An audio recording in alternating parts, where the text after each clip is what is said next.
A former White House Marine shares his story of persistence, discipline, and building relationships, and how he built a successful product that blocks germs from the touchscreen of any device, even before the era of COVID.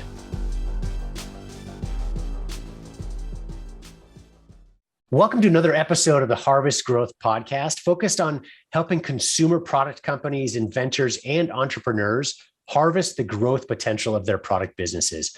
Today, we're speaking with Gable Eaton. He's the founder of TeqTouch and the creator of the UTouch product, which is really cool. For those of you who are watching in video, you can kind of see it in the background. Many of you are listening on audio, of course. So I encourage you to check out his website, which is TeqTouch.com. That's TeqTouch.com. Of course, it's in our show notes as well, but TeqTouch.com, you'll see his line of products. Gable, I'm so excited to have you on the show. I love this product. Thank you so much for having me here. I greatly appreciate it, and I love your show. Oh, thank you. I really appreciate that. So tell us about your product. What is the TeqTouch?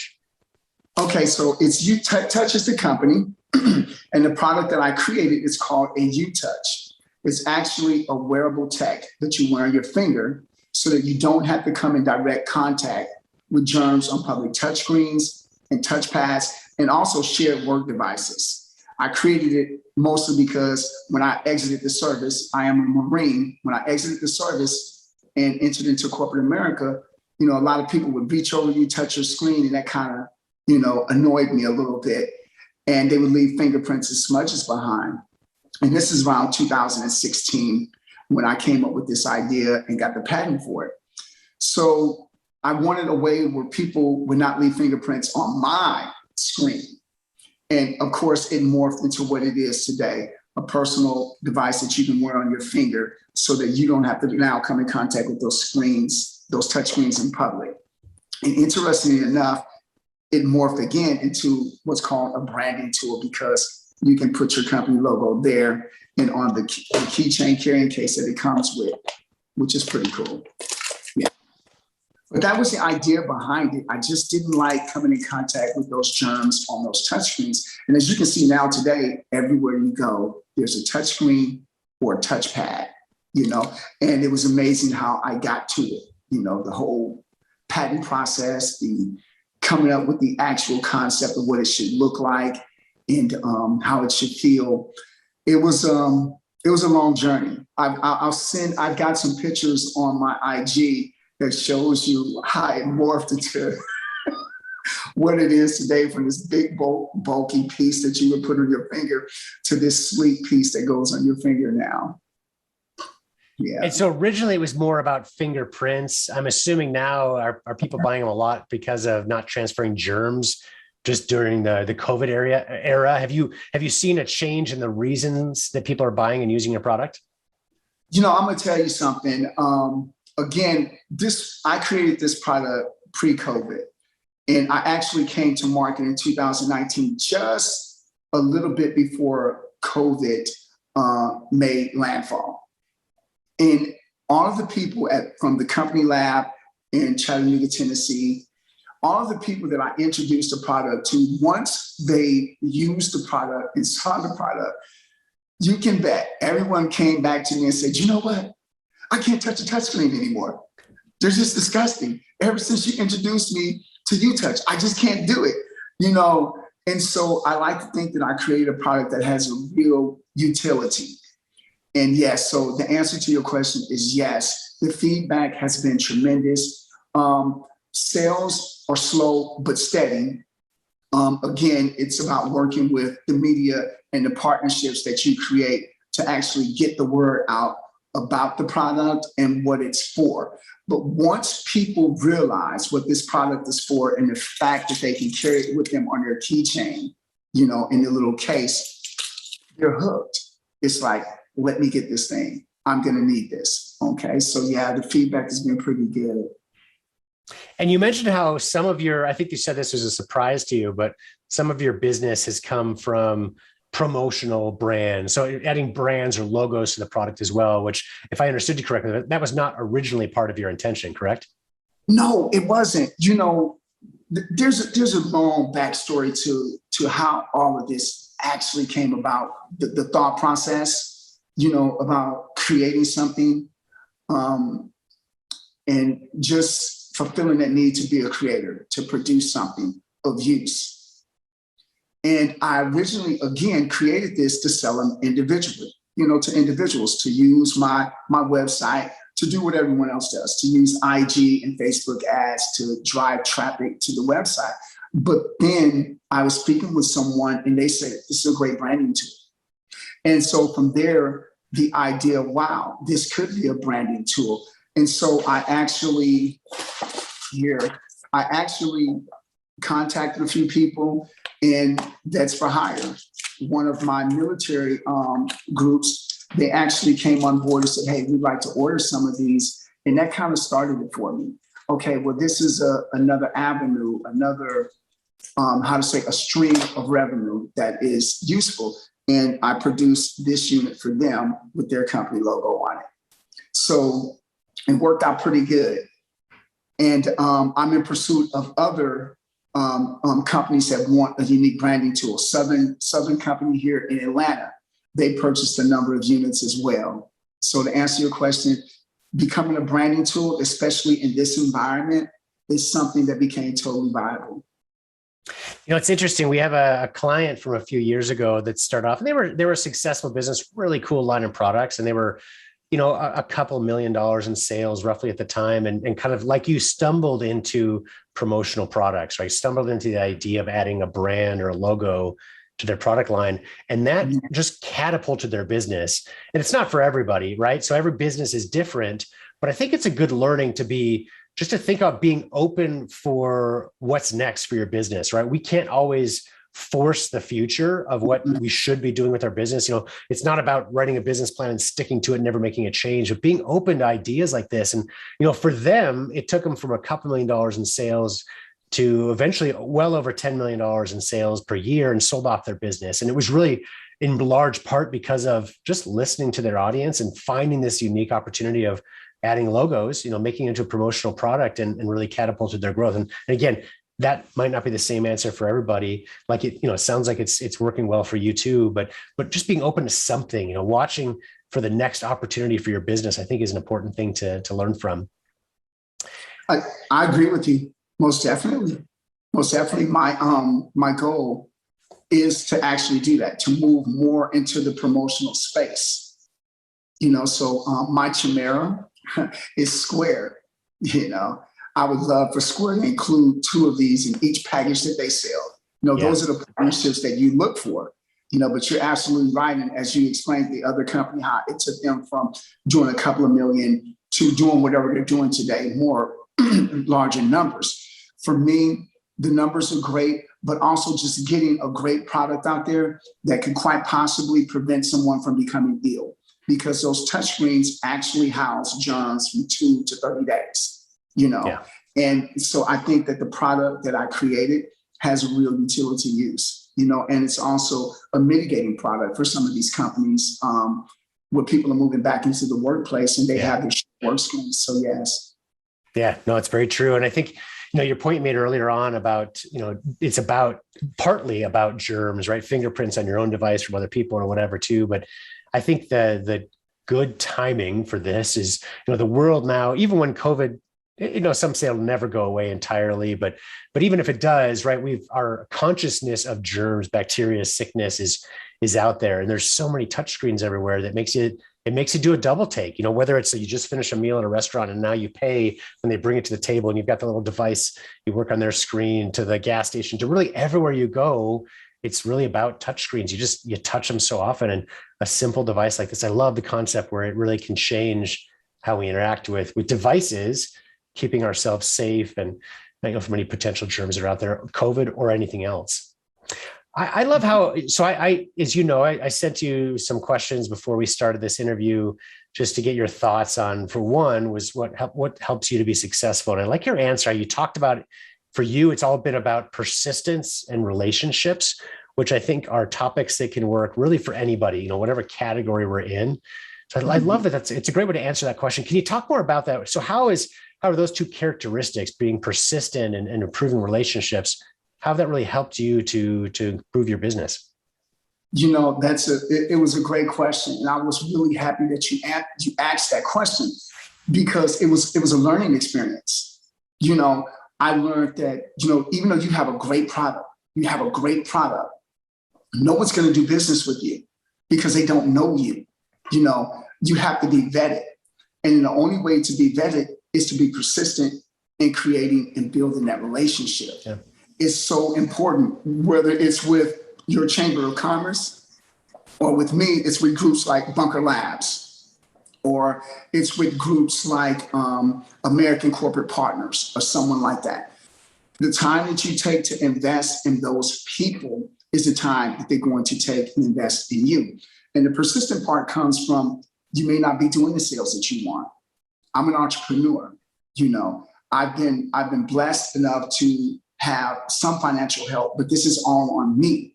And there are times when you have to make some really tough decisions, and are you going to stand behind your product? Are you going to stand behind your company? Are you going to keep going? Because, as an entrepreneur, it takes just that one customer that's going to take you somewhere else. And you have to have that mindset that this is what I'm doing. This is who I am. I am TeqTouch. My product is UTouch. This is who I am, and this is what I'm about. And you have to stick to it, because what was the book? Field of Gold or Diamonds or something like that. Just that's short from getting there. So you have to be persistent. You have to continue to build on those relationships and stay in contact with those people. They can't be one-offs. I think, to me, that lines up really well with your military experience. And first of all, thank you so much for your service. Of course, I'm always, I guess, not surprised, but it's interesting to see how many really successful companies are founded and run by military veterans.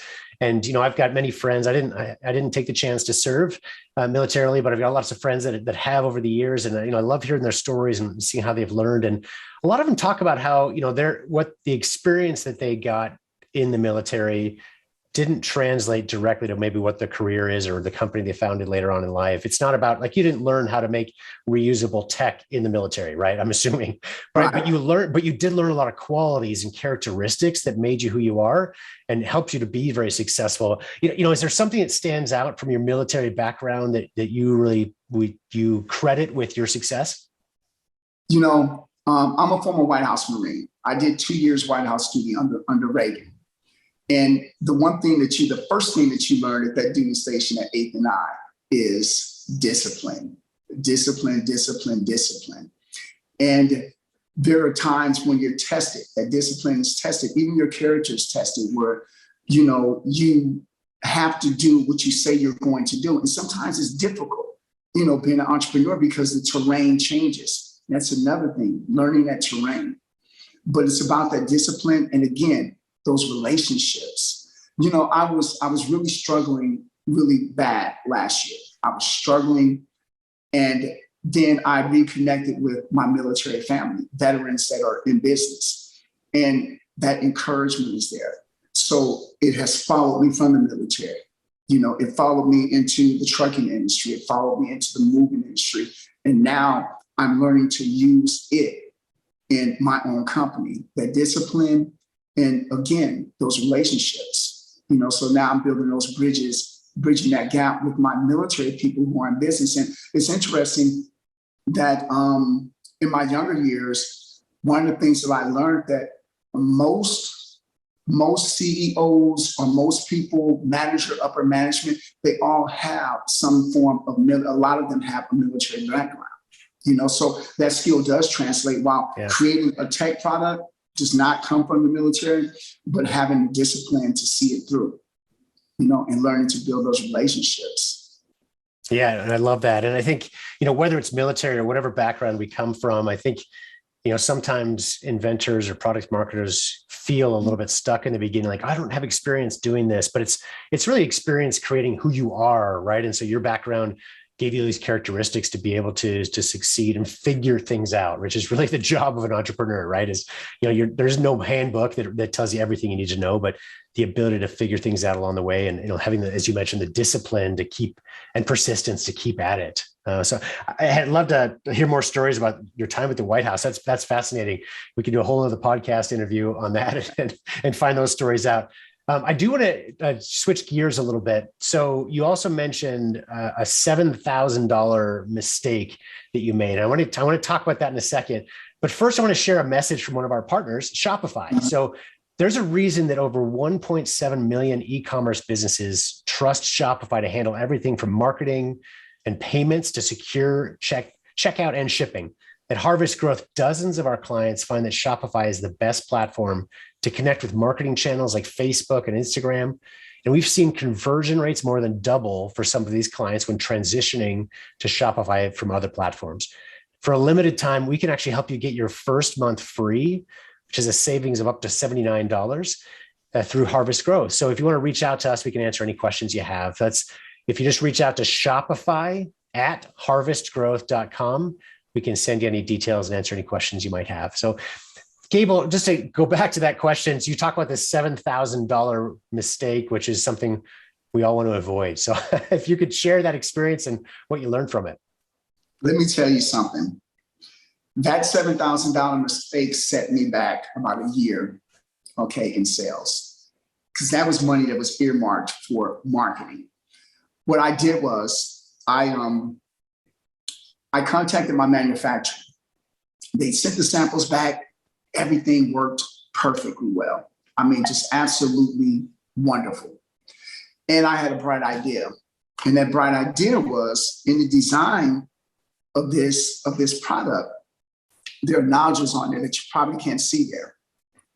It's a nodule on the tip right there that I wanted to make it bigger so that you could have a little bit more pinpoint accuracy when the pinpoint accuracy was there. So I asked them to change it and to make it just a little bit bigger. And mind you, this is a manufacturer. And they said, do you know how big you want? I'll say just a little bit. And so they did. And not only did they do that, they built my tool based on my request. Mm. So when I got it back, that thing was huge. And it would not interact seamlessly with the screen like this one does. You had to hit, and move it. And I said, I can't go to market like that. I'll be destroyed. And so it cost me $7,000 to retool. And that money was earmarked for something else. And it was a costly mistake, a complete and total costly mistake. And you learn from it. But then again, that's where that persistence stuck in there. I mean, I had to be very persistent and stick in there and to stick with this and to keep it moving. So yeah, that was a very costly mistake. Lesson, if you're dealing with a manufacturer, use those schematics and those diagrams to mark up what you want and initial it and then send it in and make sure your measurements are correct. It's like the old mantra, go slow to go fast, right? Take the extra time to, whether it's being more detailed, marking it up. And, even if it says it takes one more round, which when working with overseas manufacturers, that could take weeks, right? But getting it right is so important. If you go slow in the beginning to get it right, then you avoid potential costly mistakes and I'm sure time lost along the way to get it retooled and fixed later on as well. But I will say, that's kudos to you and shows your character and why you're successful now with your business is the fact that you did take that time and money, when it was desperately needed. Could you just use that tooling and make a product that's like not quite good enough? The quality's not there. Sure. Right. But you realize that that's going to impact the long-term viability of the business. So sacrifice short-term revenues and costs out of your personal pocket in order to fix it, get it right. And that's what puts you on that right path for the long term.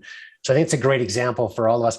And it's a good reminder too, because it's not always that big or obvious, right? Where you're saying it didn't work really at all, or certainly not good enough. So maybe that was a little bit easier decision to make, but so often we are tempted to cut a corner and, it's either to save time, save money, or whatever it might be. And at some point you have to, right? You got to launch before it's perfect. You can keep tweaking forever, right? But you've got to make sure the quality's there. It's going to be good enough that it's going to meet your expectations and your consumers' expectations as well. So I think that's a great example we really should all follow in our lives as well. So how is that I guess, mistake or costly problem, how has that helped change the way you've addressed other problems as they arise in your business?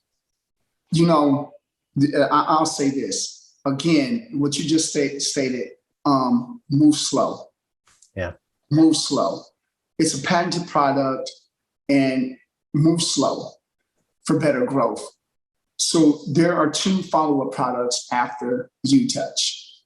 And what I know now is going to aid me in bringing those to market. Let's face it, I'm a guy that came up with a wonderful idea and had the wherewithal to go get a patent to secure my intellectual property.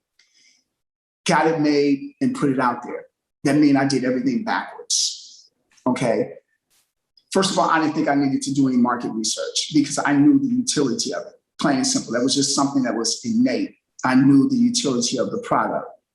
And of course, in hindsight now, it coming forward, it has borne itself out that it is a product that has a great utility right now. I say that to say this, I did everything wrong, okay? And if you can't sit down and write the book on how to do it wrong, you can't figure this out. I can write that book on how to do it wrong and look at how it was done wrong, and I can move forward from there. And it's like, no, go get the audience first, build your audience, let the people know the product is coming out first, build up that anticipation, send out some samples, get some really good feedback, then launch that product, and then get a professional to help you do it. Because you can't do this. I won't say what you can't do, but I will say this. Don't do it on your own. Find the help that you need, build that team that you need to get it out there, because this is not something that's easy. It is not something that's too difficult, but the road is a lot more smoother when you have that team with you. Yeah. And you don't have to learn these hard lessons. The blueprint's already done. Find that blueprint, and of course you have to tweak it, like you say, but find that blueprint. Find that person that's done this before and mirror what they've done. Don't do what I did and build a wheel that's kind of shaky a little bit, to get to where you want to go. Yeah, I think, you learn from others' mistakes or you learn from your own. And if you can find it, the more you can get people involved, and whether it's a mentor relationship or, somebody who's in a similar background. Again, that's a reason I love doing this show, is so we can all learn from each other as product marketers, to learn from some of these mistakes so we don't repeat them on our own. And if not, even with that, we're going to make some along the way. But as long as you learn from it, you can adjust and improve throughout the process for sure.